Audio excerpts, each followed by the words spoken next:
Scott Bauer. He's the CEO of Prosper Trading Academy. He's joining us to talk currencies. Scott, welcome to the show. Happy Monday to you.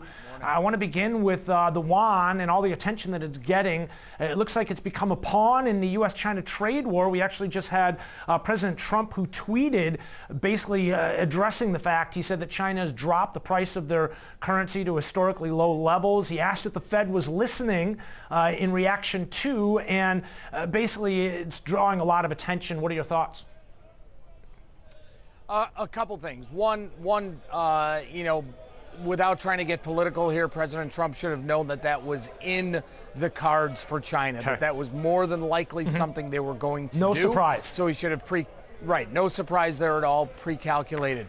Number two, I don't think the Fed should pay any attention to it, quite frankly. There certainly are these growing global economic concerns. That's why we lowered rates a quarter point last week.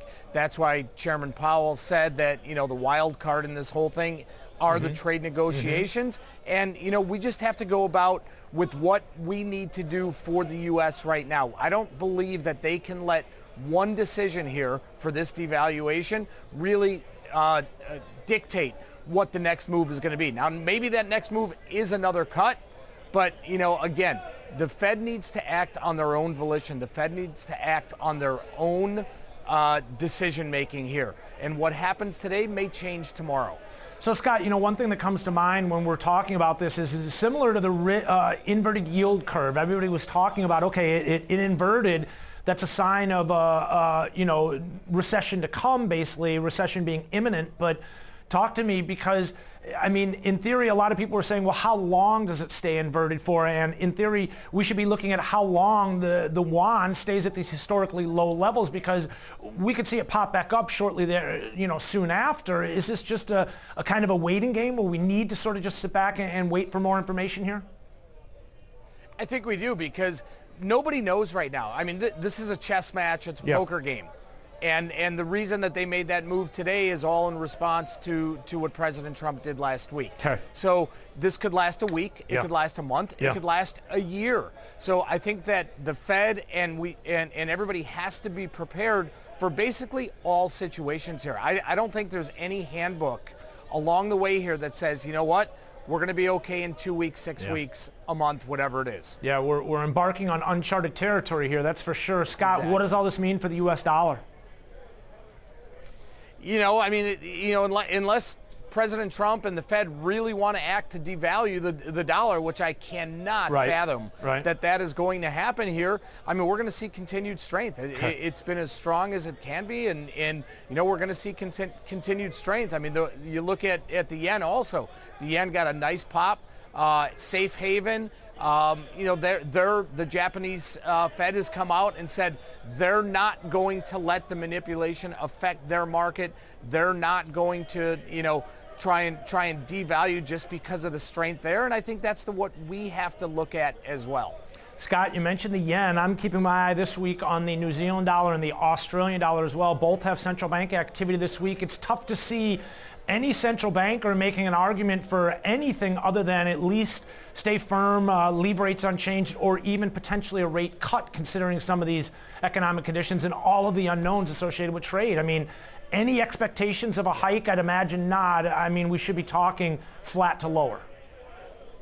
No doubt about it, and especially when you talk about New Zealand or Australia, when they're so closely tied with China. So there's no question that they are going to come out and they are going to be probably as dovish as we have seen over the last 6 months, maybe the last year or so. So, Scott, one thing that also comes to mind when we hear about the ups and downs, and mostly downs in terms of U.S.-China trade talk, is the fact that we're still in negotiation with Europe.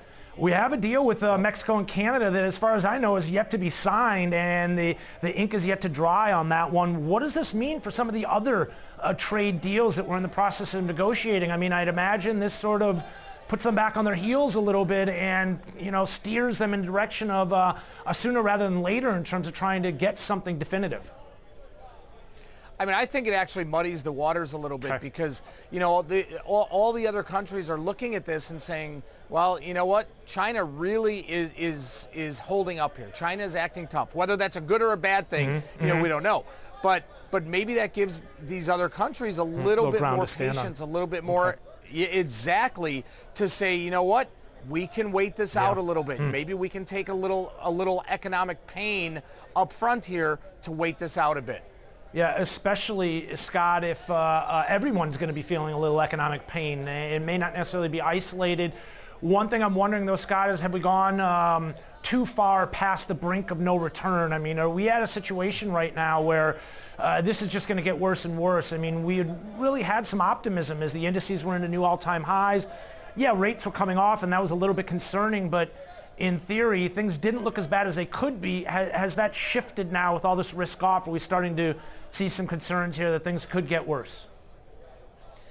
There always is a point of return, right? There can always be some recovery. Okay. However, this is probably as grave of a situation as it has been with China in this entire negotiation process. I've always been on the optimistic side, saying, we're going to get something done. We're going to get something done. They're just kicking the can down the road.